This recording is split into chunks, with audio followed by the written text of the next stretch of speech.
Welcome to the zoo and welcome to chapter 12 of the novel Looking for Headless. We're here today to complete this novel.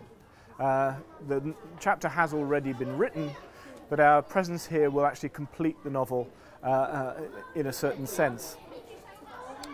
The reason we're doing this in London Zoo is partly because of a particular link to Georges Bataille, whose presence pervades the project Headless, and because Georges Bataille formulated part of his personal theory of sovereignty here in London Zoo while observing monkeys like these.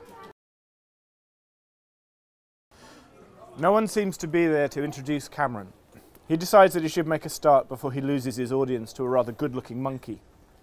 After a final scan of his notes, he pushes them into his briefcase on the ground beside him. As he does so, he notices two macaques sitting high up at the top of the enclosure in a chaotic framework of old branches. They're in shadows cast by overhanging trees and remain for the most part motionless, looking down at the crowd. "We'll call you two Goldin+Senneby," he mutters to himself, then clears his throat and with the authoritative panache of an experienced academic performer, waits for everyone's attention. That was authoritative academic panache, in case you're wondering. I got your attention. That was an extract from chapter 12 of the novel Looking for Headless, Exhibit A.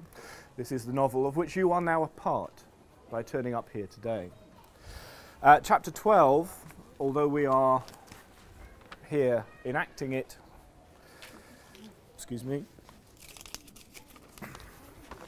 has already been written. This is chapter 12, in which you appear as my audience.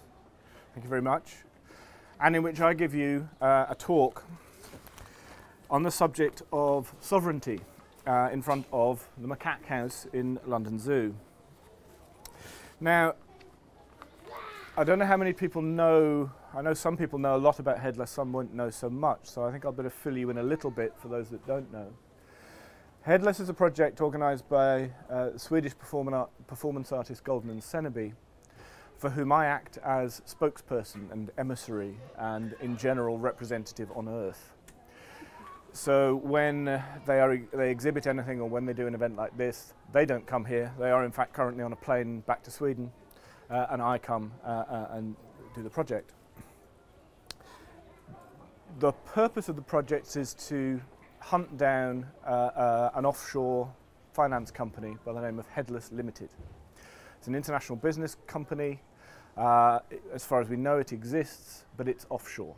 And so we're not entirely sure what it is or where it is. And one of the themes of the project is to go in search of Headless. Hence, the novel is entitled Looking for Headless.